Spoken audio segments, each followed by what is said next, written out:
The blessed land that broke, Syria, the fall of Assad, and what the Prophet ﷺ said about Sham. December 8th, 2024. After 54 years of one of the most brutal dictatorships in human history, the Assad family was gone overnight. In 11 days, millions of Syrians who had lived their entire lives under torture, surveillance, and fear stepped into the streets for the first time and breathed free air. But here is what the breaking news didn't tell you. Here is what no anchor mentioned between the headlines. This land, Syria, the ancient Sham, is the most prophetically significant land on earth after Mecca and Medina. The Prophet Muhammad ﷺ spoke about it more than almost any other place. He prayed for it, he described it, he warned about it, and he told us what would happen there. And in December 2024, one of those prophecies came true before our eyes. The land of prophets. Before we talk about Assad, before we talk about the bombs, before we talk about the 54 years of darkness, we must talk about what Syria is. Sham, Al-Sham, the Levant. This region, covering modern Syria, Palestine, Lebanon, and Jordan, is described in Islamic tradition as Allah's chosen land on earth. The Prophet ﷺ said, "You should go to Asham, for it is Allah's chosen land, to which he will gather his chosen slaves." Sunan Abu Dawud 2483, graded Sahih. Bilal, the muezzin of the Prophet ﷺ, is buried in Damascus. Khalid ibn al-Walid, the greatest military general in history, is buried in Homs. Between Damascus and Homs lies a stretch of land known as the Land of the Thousand Martyrs, companions of the Prophet who fell fighting the Byzantine Empire. The Prophet ﷺ prayed for this land repeatedly. "O Allah, bless our Sham. O Allah, bless our Yemen." He said it 3 times, while declining to pray for Najd. This land is not just a country on a map. In Islamic consciousness, it is sacred ground. And yet, for 54 years, it was ruled by a family that turned it into a prison. 54 years of darkness. The Assad dynasty. 1971. Hafiz al-Assad seized power in Syria through a military coup. A man from a small minority sect, the Alawites, now ruled over a majority Sunni Muslim nation. What followed was one of the most sophisticated systems of terror the Arab world had ever seen. A surveillance state, a secret police with 12 different intelligence agencies.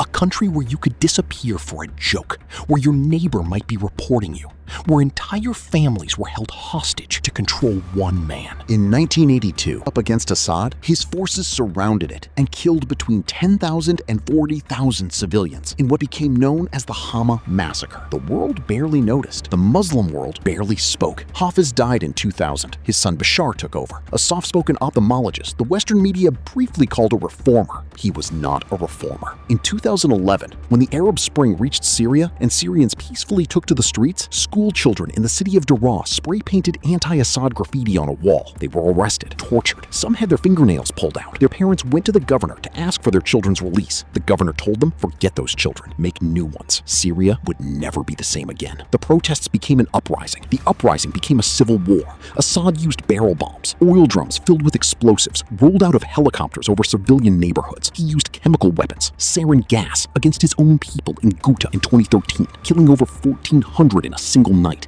including hundreds of children found suffocated in their beds. Iran sent troops. Hezbollah sent fighters. Muslims killing Muslims to save a tyrant. Russia sent bombers. By the time Assad fell in December 2024, 306,887 civilians had been killed. 6.8 million Syrians had fled the country, 1/3 of the entire population. 7.2 million remained internally displaced.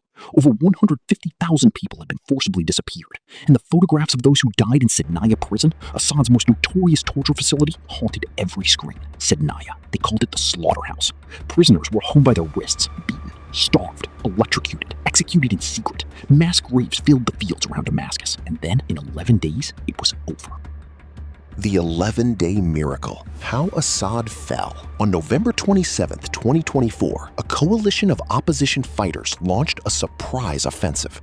Within 24 hours, they had taken Aleppo, Syria's second city. The city that Assad had spent years destroying now fell without a fight. City after city collapsed. Assad's soldiers were not fighting. They were abandoning their uniforms, leaving their weapons in the street, changing into civilian clothes, and going home. Why? Because they didn't want to die for a man who had spent 54 years making their country a living hell. Iran's forces couldn't help. They'd been decimated by Israel's operations in 2024. Russia was consumed by Ukraine. Hezbollah had been devastated by Israeli strikes. Iran's three pillars of support had crumbled, and his army had nothing left to fight for. On December 7th, 2024, Homs fell. Damascus was surrounded. Senior Assad officials began negotiating defections. By December 8th, Bashar al-Assad boarded a plane to Russia.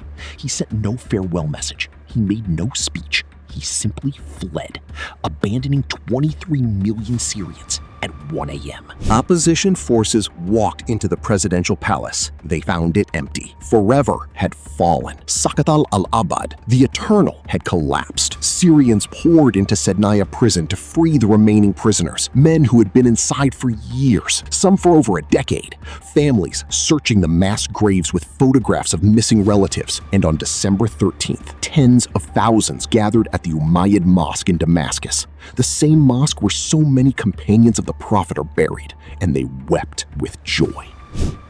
What the Prophet ﷺ said about Sham. Brothers and sisters, for a Muslim, none of this is random. The Prophet Muhammad ﷺ said, "If the people of Sham become corrupt, there will be no good in you. A group among my nation will continue to be supported, unharmed by those who fail them, until the establishment of the hour." Jami at-Tirmidhi, 2192, graded Hasan Sahih. For decades, Sham was under the boot of a tyrant. Its mosques were silenced, its ulama were imprisoned, its people suffered, and the Muslim world, rich, powerful, numerous, looked away. This is exactly what the Prophet ﷺ described: a land of blessing occupied by corruption, an ummah too weak, too divided, too distracted by the world to respond. But the second part of that hadith is equally important. A group will remain victorious, not harmed by those who abandon them, not broken by decades of oppression.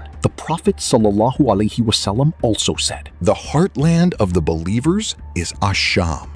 And in the narrations about the end of times, the gathering of believers, the emergence of the Mahdi, the descent of Isa alayhi salam, where does it all happen? Sham, Syria, the very land we are watching unfold.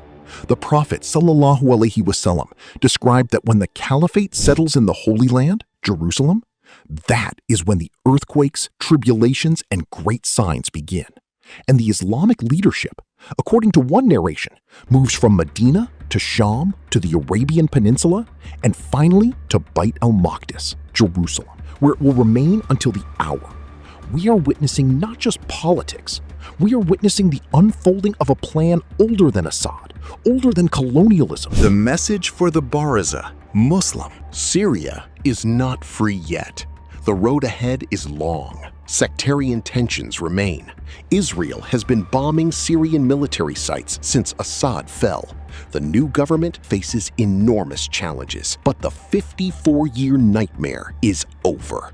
And for every Muslim watching this, the lesson is simple and it is eternal. And to give victory to the believers is ever a duty upon us. Quran, Surah Al-Rum, 30:47. Allah's promise never expires. Tyrants always fall. Darkness always ends. The question is never whether justice will come, only when, and whether we will be worthy of witnessing it. Make dua for Syria. Make dua for the blessed land of Sham and all occupied Muslim lands across the globe. And remind yourself, if the Prophet ﷺ prayed for it 3 times, it deserves at least one prayer from us. Ameen.